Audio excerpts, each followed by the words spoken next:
Ukrainiečių tautinė bendruomenė viena sparčiausiai išaugusių Lietuvoje. Remiantis valstybės duomenų agentūros informacija, 2021 metais Lietuvoje gyveno daugiau nei 14 000 ukrainiečių tautinės mažumos atstovų. Nuo Rusijos invazijos Ukrainoje pradžios iki 2023 metų pabaigos Lietuvos migracijos informacinėje sistemoje iš viso buvo registruota daugiau kaip 80 000 karo pabėgėlių iš Ukrainos.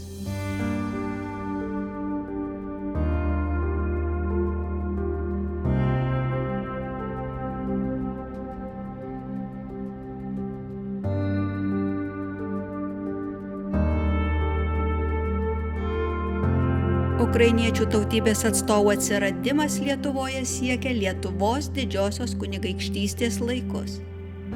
Kunigaikščiui Gediminui pakvietus, į Lietuvą atvyko amatininkai, pirkliai iš dabartinės Ukrainos teritorijos. Iš ten kilęs Lietuvos didysis etmonas, Trakų vaivada Vilniaus kaštelionas Konstantinas Ostrogiškis, pasižymėjęs Oršos mūšyje.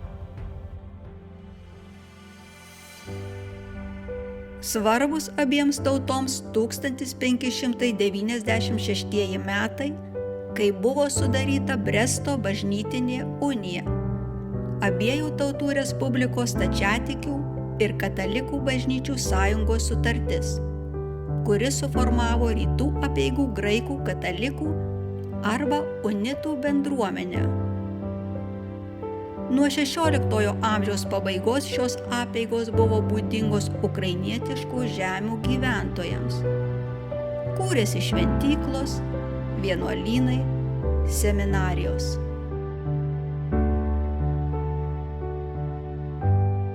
Tūkstantis 596 metais iš Voluinės Volodymyro atvyko mokytis Ivanas Kuncevičius Juozapatas.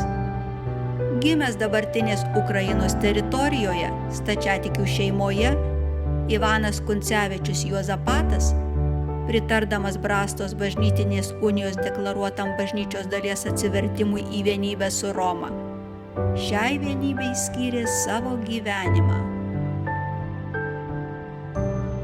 Šie Juozapato dvasiniai ieškojimai subrendo Lietuvos žemėje, Vilniuje, kur jis 1604 metais tapo bazilijonų vienuoliu. Kartu su būsimu Kijevo metropolitu Josifu Viljaminu Ruckiu 1617 metais įkūrė Švento Bazilijaus didžiojo ordiną, vienintelį ordiną įkurtą Lietuvoje.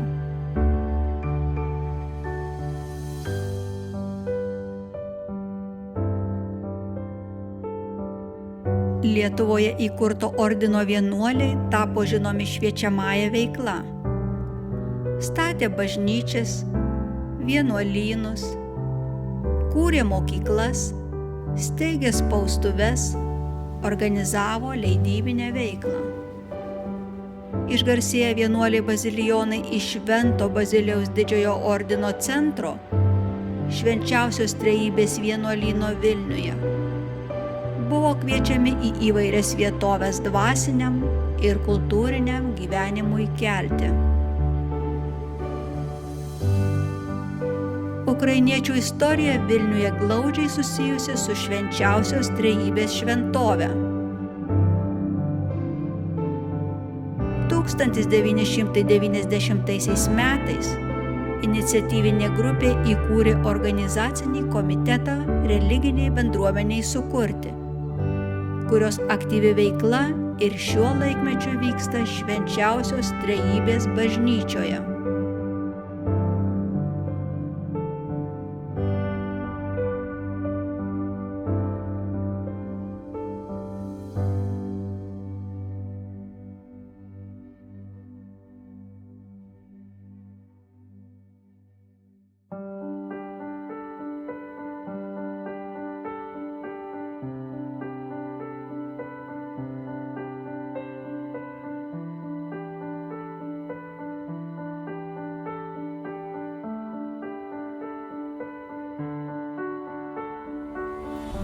didelė dalis ukrainiečių telkėsi Vilniuje ir jo apylinkėse.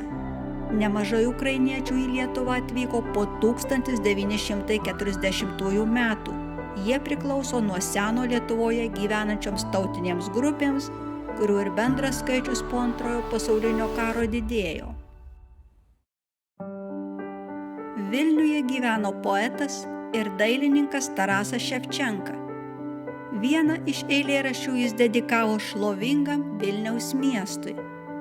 Ukrainiečių tautos dainius Tarasas Ševčenka tapybos subtilybių mokėsi pas Vilniaus universiteto profesorių Joną Rustemą.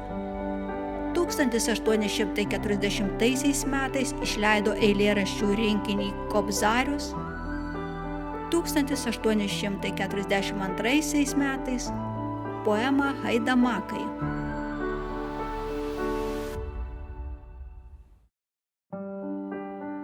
Taraso Ševčenkos kūrybai būdinga epiškumas ir lyrizmas, protestas prieš carinę priespaudą ir baudžiavą, tautinio išsivadavimo ir panslavizmo idėjos, istoriniai ir buities, liaudies dainų ir Biblijos motyvai, alegoriškumas ir realizmas, juntama kazokų epo, ukrainiečių tautosakos įtaka.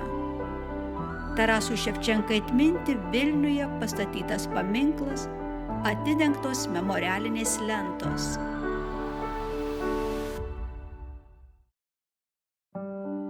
Svarbi Lietuvai yra ir Jakivo Holovackio asmenybė. Studijavęs Lvovo ir Vienos universitetuose, Jakivas Holovackis buvo įšventintas unitų kunigu. Vėliau tapo Lvovo universiteto ukrainiečių kalbos ir literatūros katedros vedėju, universiteto rektoriumi. 1867 metais atvyko į Vilnių, dirbo Vilniaus senovės aktų tyrimo archeografijos komisijoje, parengė 12 tomų jos leidžiamų aktų rinkinio.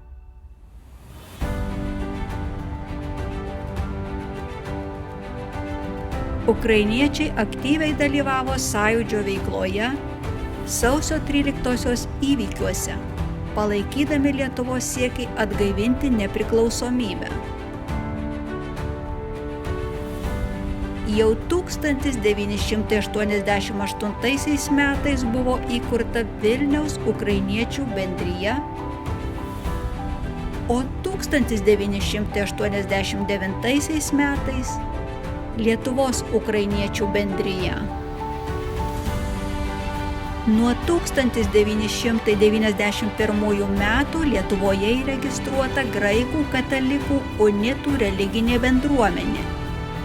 Lietuvos Respublikos vyriausybė, atsižvelgdama į Švento Baziliejaus Didžiojo vienuolių ordino vienuolijos atstovų Lietuvoje prašymą, pripažino Švento Baziliejaus vienuolių ordino atstovybę Lietuvoje religiniu centru. Lietuvos ukrainiečių tikintieji aktyviai dalyvauja Švento Juozapato, žymiausio ir vienintelio unitų šventojo, atminimui skirtuose renginiuose.